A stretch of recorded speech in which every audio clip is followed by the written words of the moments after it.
अस्सलाम वालेकुम friends, I hope कि आप सब लोग ठीक होंगे। Welcome to my channel Kashif the tech गाय।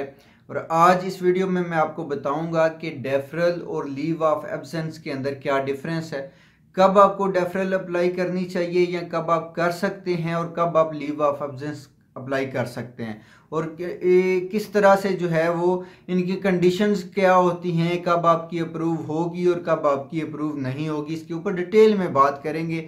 मैंने इससे पहले एक वीडियो बनाई हुई है जिसके अंदर मैंने pros and cons of deferment बताए हुए हैं, वो भी आपको मैं रिकमेंड करूंगा कि इस वीडियो के बाद आप वो भी ज़रूर देखें।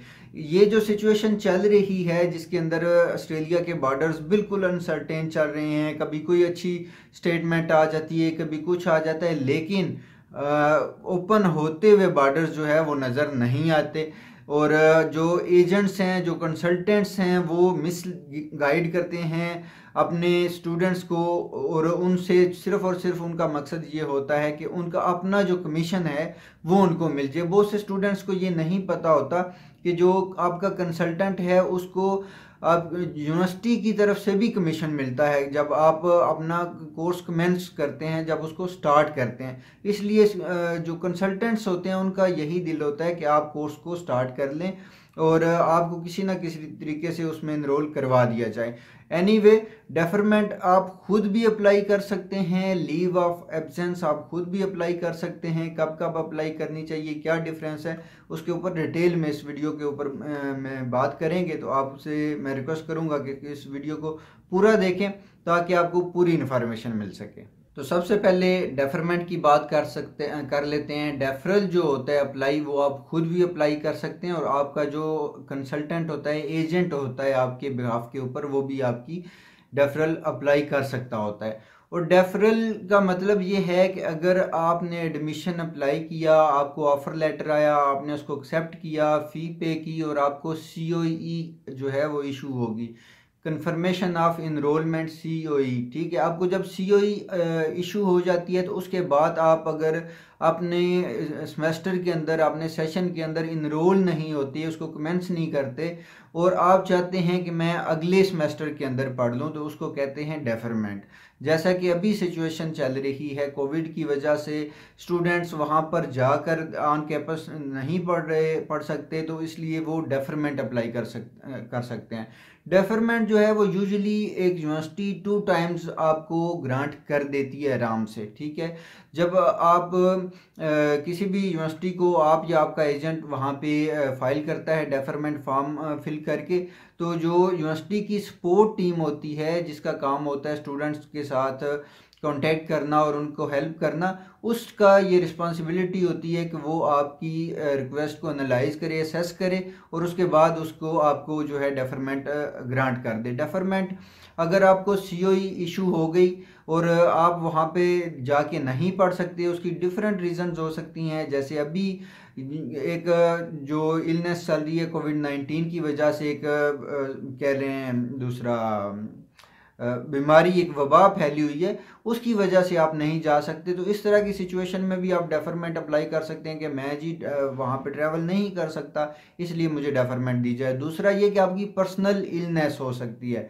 ठीक है, और आप जो है उसके साथ आपको मेडिकल सर्टिफिकेट लगाना होगा कि मैं सिक हूँ और मैं नहीं स्टडी कर सकता इस सिचुएशन में, इसलिए लिहाजा मुझे डेफरमेंट दी जाए। उसके अलावा आप जो है वो बता सकते हैं कि अगर आपकी कोई डेथ हो गई है फैमिली में, पेरेंट्स या ग्रैंड पेरेंट्स की कोई डेथ हो गई है, तो उसके ऊपर भी आप डेफरमेंट अप्लाई कर सकते होते हैं। उसके लिए आपको डेथ सर्टिफिकेट जो है वो अटैच करना होता है। जो भी आप रीज़न देते हैं उसकी एविडेंस आपको प्रोवाइड करनी होती है।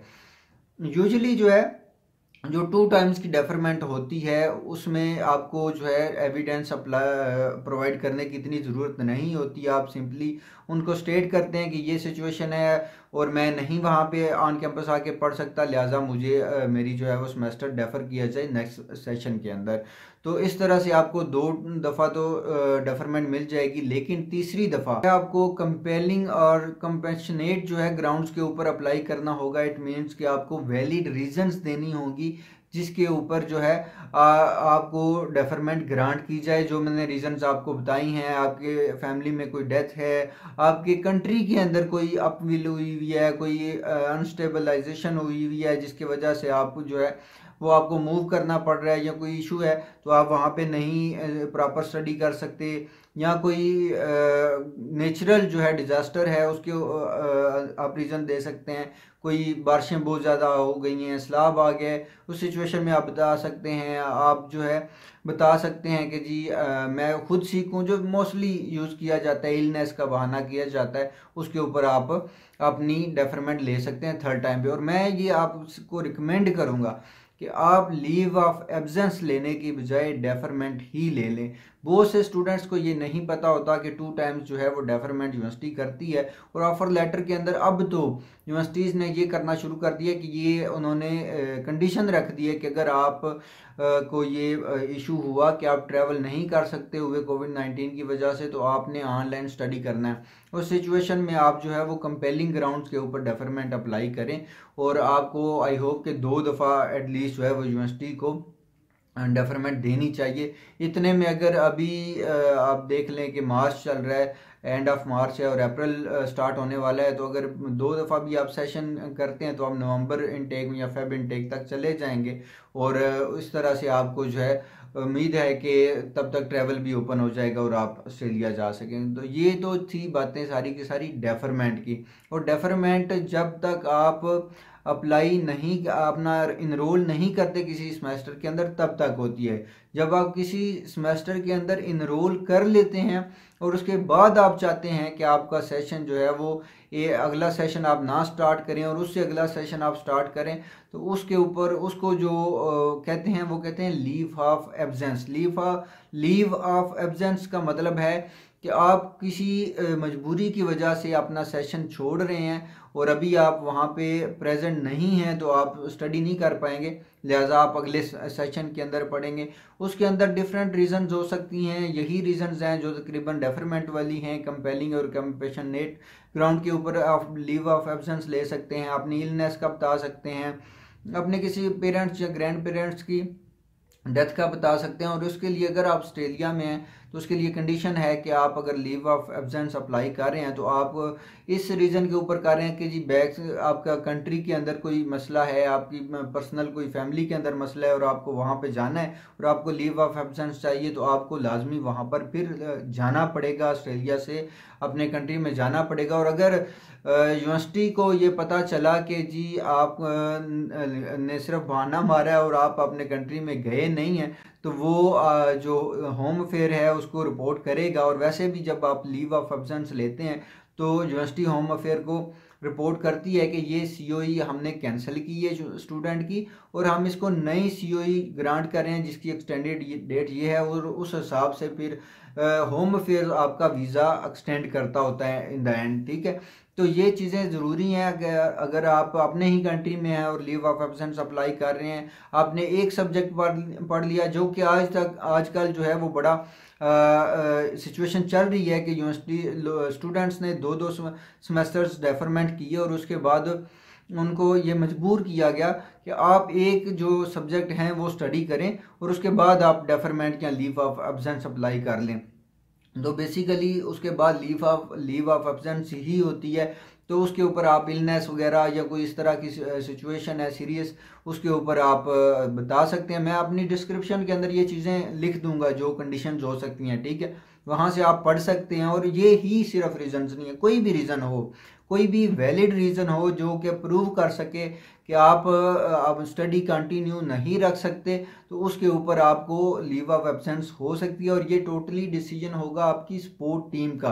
तो मैं आपको रिकमेंड करूंगा कि अगर आपका एजेंट है तो आप उससे कंसल्ट कर लें और उससे उनको पता होता है कि क्या रीजंस देते हैं, किन रीजंस के ऊपर लीव ऑफ एब्सेंस ग्रांट हो जाती है। और अगर आपको खुद भी लगता है जो मैंने आपको रीजन बताई हैं ये वैलिड रीजंस हैं और ये एक्सेप्ट की जाती हैं, आप इनमें से किसी भी रीज़न को लिस्ट करके अपनी एप्लीकेशन के अंदर और अपनी स्पोर्ट टीम से खुद बात करें, आपको लीव ऑफ एब्सेंस मिल जाएगी।